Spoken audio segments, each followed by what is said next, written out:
Le critique gastronomique le plus puissant du monde ne cuisine pas, il ne possède pas de restaurant, il ne publie presque jamais le nom de ses inspecteurs. Et surtout, son métier principal à l'origine n'a absolument rien à voir avec la gastronomie. Il fabrique des pneus. Aujourd'hui, une petite étoile rouge peut remplir un restaurant pendant des mois, permettre à un chef d'augmenter ses prix, attirer des touristes dans une ville entière, ou transformer chaque service en examen final. Mais au départ, le guide Michelin n'a pas été créé pour célébrer la cuisine française. Il a été créé pour que les Français roulent davantage. Et donc évidemment qu'ils usent davantage leurs pneus. Autrement dit, l'un des symboles les plus prestigieux de la gastronomie mondiale est né d'une stratégie marketing. Une très bonne stratégie marketing. Je m'appelle Macha Edo, je travaille depuis plus de 15 ans dans le marketing et la restauration. Et sur cette chaîne, on va raconter les histoires qui se cachent derrière les restaurants, les chefs et les marques qui décident de ce que nous mangeons. Aujourd'hui, on va répondre à une question assez simple. Comment deux fabricants de pneus ont-ils réussi à devenir les arbitres du goût mondial? Et surtout, est-ce qu'en 2026, à l'époque de Google, de TikTok et des avis écrits par des gens qui retirent une étoile parce que le serveur n'a pas souri assez fort, Michelin possède encore le même pouvoir? Nous sommes en 1900. La France inaugure l'exposition universelle. Paris découvre le métro et l'automobile reste un objet assez étrange. Il y a alors moins de 3000 voitures dans tout le pays. Aujourd'hui, 3000 voitures, c'est parfois simplement la file pour sortir de Nice un samedi du mois d'août. À l'époque, c'est l'ensemble du marché français. André et Édouard Michelin ont fondé leur entreprise de pneumatiques à Clermont-Ferrand quelques années plus tôt. Leur problème est très simple. Pour vendre davantage de pneus, il faut davantage de voitures. Et pour user les pneus, il faut que les voitures roulent. Sauf qu'en 1900, voyager en automobile n'est pas encore exactement une activité relaxante. Les routes sont irrégulières, les stations-service n'existent pratiquement pas sous leur forme moderne. Trouver un mécanicien peut devenir une aventure. Changer un pneu est une compétence de survie. Et quand on arrive dans une ville inconnue, il n'y a pas évidemment ni Google Maps, ni GPS, ni bouton restaurant ouvert autour de moi. Les frères Michelin comprennent alors quelque chose que beaucoup d'entreprises n'ont toujours pas compris aujourd'hui. Si les clients n'utilisent pas suffisamment votre produit, il ne suffit pas de leur faire une publicité.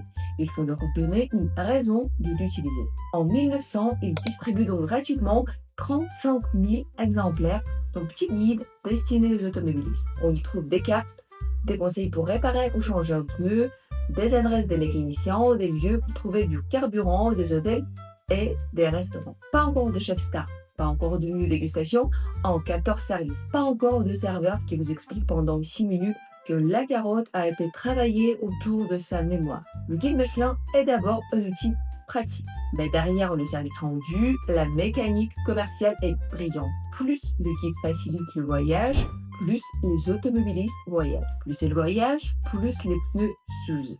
Et plus les pneus s'usent, plus Michelin vend des pneus. Aujourd'hui, on appelle ça du content marketing. Créer un contenu tellement utile que le client finit par consommer davantage votre produit, presque sans voir les publicités. Michelin ne disait pas achetez nos pneus. Michelin disait prenez la route, voici où dormir, pour réparer votre voiture et on déjeunait. Le pneu venait après. Et c'est souvent comme cela que fonctionne le meilleur marketing. Il ne commence pas par le produit, il commence par le problème du client. Pendant 20 ans, le guide est distribué gratuitement. Puis, il arrive une histoire que Michelin raconte encore aujourd'hui. Elle est peut-être parfaitement vraie, elle est peut-être légèrement embellie. Mais dans tous les cas, elle est beaucoup trop parfaite pour ne pas être racontée. Un jour, André Michelin entre chez un garagiste. Il découvre un exemplaire du guide utilisé pour caler un établi. Le livre que son entreprise imprime avec soin sert donc de morceau de carton sous un meuble. André Michelin en tire en conclusion assez française. Les gens ne respectent pas que ce qu'ils payent. En 1920, le guide devient payant. Il est vendu 7 francs. Mais ce changement n'est pas seulement financier. Michelin retire les publicités payantes du guide, développe le classement des restaurants et met progressivement en place des visites anonymes. C'est une décision essentielle. Parce qu'à partir du moment où le restaurant peut payer pour apparaître, le guide a un support publicitaire. À partir du moment où il ne peut plus acheter son logement, le guide devient une autorité. Michelin vient de comprendre que la confiance peut avoir plus de valeur que la publicité. Et cette confiance repose sur une mise en scène très précise. Des inspecteurs anonymes, des repas payés par Michelin, des décisions prises en interne, une méthode que le public ne voit jamais complètement. Le secret n'est pas un défaut du système. Le secret fait partie du produit. Parce qu'un juge invisible paraît presque plus puissant qu'un juge connu. On ne peut pas le séduire, on ne peut pas préparer une table spéciale pour lui, et en théorie, il peut être n'importe qui. Le monsieur seul dans un coin, la femme qui commande de l'eau et prend très peu de photos, le client qui pose une question étrangement précise sur la sauce, ou simplement quelqu'un qui déjeune tranquillement et que toute la brigade observe comme s'il transportait les résultats du baccalauréat. Donc, à partir de là, le guide Michelin ne vend plus seulement des informations. Il vend une promesse d'indépendance. Et surtout, il commence à fabriquer quelque chose de beaucoup plus précieux qu'une liste d'adresses, un classement. En 1926, Michelin commence à signaler certaines bonnes tables avec une étoile. Il n'existe alors qu'un seul niveau. Puis, en 1931, le guide introduit la hiérarchie que nous connaissons aujourd'hui. 1, 2, 3 étoiles. Et en 1936, Michelin publie la signification de ces distinctions. Une étoile, une très bonne table qui mérite l'arrêt. 2 étoiles, une cuisine excellente qui mérite le détour. 3 étoiles, une cuisine exceptionnelle qui mérite le voyage. Arrêt, détour, voyage. Regardez bien les mots. Ce ne sont pas seulement des niveaux de qualité culinaire, ce sont des instructions routières. Une étoile vous dit vous arrêtez. 2 étoiles, il vous faut quitter votre itinéraire. 3 étoiles justifient de prendre la route uniquement pour ce restaurant. Et qu'est-ce qu'une entreprise de pneumatique peut rêver de mieux qu'un système capable de transformer un dîner en kilomètres? C'est là que le génie marketing devient presque insolent. Michelin n'a pas seulement recommandé des restaurants aux voyageurs, Michelin a donné aux voyageurs une raison de voyager. L'entreprise a créé une échelle de prestige parfaitement alignée avec son activité principale. Plus la cuisine est exceptionnelle, plus vous devez rouler loin. Et plus vous roulez loin, vous avez compris, ce système fonctionne aussi parce qu'il est extrêmement simple. 3 niveaux, 3 symboles, 3 promesses immédiatement compréhensibles. On peut débattre pendant des heures de la créativité, de la technique, de la cuisson ou de l'émotion, mais au final, le public retient un chiffre. 1, 2, 3. C'est brutal. C'est brutal, mais c'est efficace. Le monde adore les classements parce qu'ils transforment une réalité complexe en décision facile. Quel restaurant choisir? Combien vaut-il? Est-ce que je dois traverser la ville? Est-ce que je dois traverser le pays? L'étoile répond à votre place. Et en répondant, elle ne mesure pas seulement la qualité du restaurant, elle crée sa valeur. Aujourd'hui encore, Michelin affirme que ses inspecteurs sont salariés du groupe, qu'ils se présentent comme des clients ordinaires, qu'ils restent anonymes ou qu'ils payent intégralement leur repas. Pour attribuer les étoiles, le guide dit se concentrer sur 5 éléments: la qualité des produits, la maîtrise des techniques de cuisson, l'harmonie des saveurs, la personnalité du chef dans sa cuisine et la régularité dans tout le menu et au fil des visites. Détail important. Contrairement à ce que beaucoup imaginent, l'étoile récompense officiellement la cuisine. Pas le luxe du décor, pas la taille des verres et pas la capacité du serveur à vous parler comme si vous veniez d'être adopté par une famille aristocratique. Un restaurant très simple peut donc, en théorie, être étoilé. Un palace absolument magnifique peut ne recevoir aucune étoile si l'assiette ne suit pas. Cette séparation est fondamentale pour la crédibilité du groupe. Michelin ne dit pas « voici les restaurants les plus chers ». Il dit « voici les cuisines qui méritent votre déplacement ». Bien sûr, la méthode reste volontairement opaque.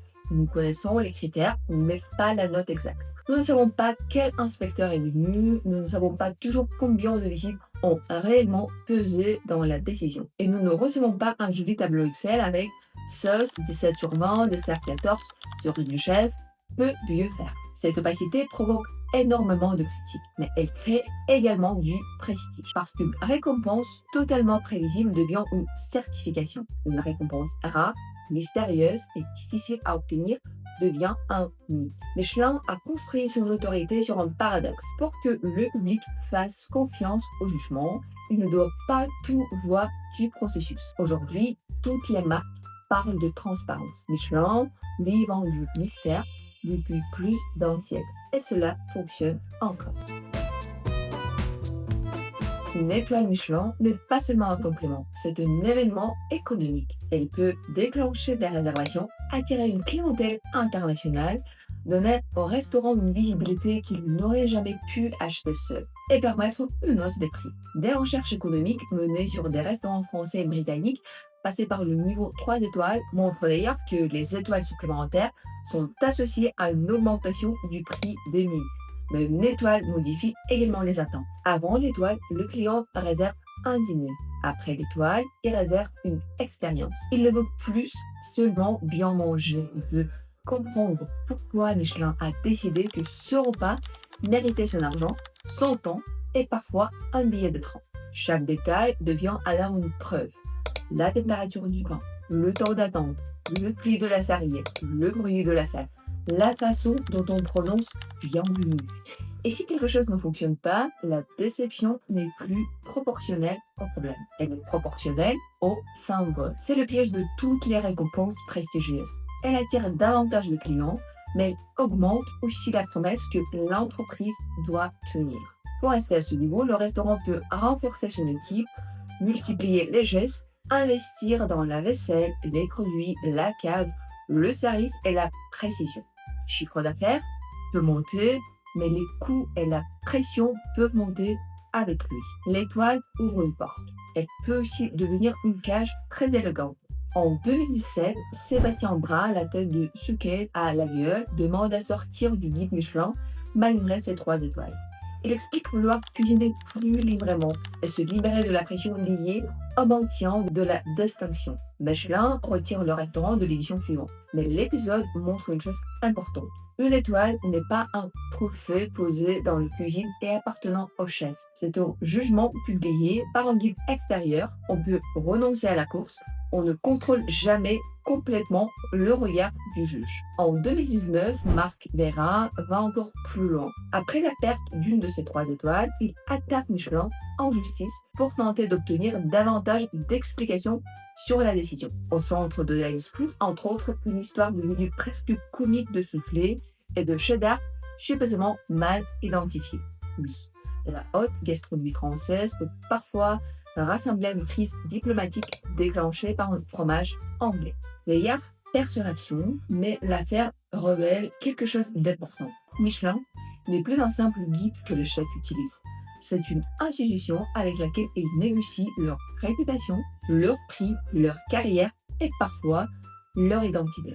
Quand un symbole peut provoquer autant de joie, de peur, de colère et de procédures judiciaires, ce symbole est devenu un pouvoir. Au départ, Michelin utilisait les restaurateurs pour faire voyager les automobilistes. Aujourd'hui, des destinations utilisent Michelin pour faire voyager les touristes. Le guide développe des sélections dans de nouveaux territoires grâce à des partenariats avec des offices de tourisme et des organismes chargés de promouvoir les destinations. Le principe est simple. Une région veut devenir visible comme destination gastronomique. Elle participe financièrement à l'arrivée et au développement du guide sur son territoire. Michelin affirme que ses partenaires ne connaissent pas les résultats avant leur publication et n'interviennent pas dans la sélection du restaurant. Mais ce modèle crée forcément une question inconfortable. Si une destination doit financer l'arrivée du guide, que se passe-t-il pour les régions qui possèdent une vraie culture gastronomique mais pas le budget marketing nécessaire?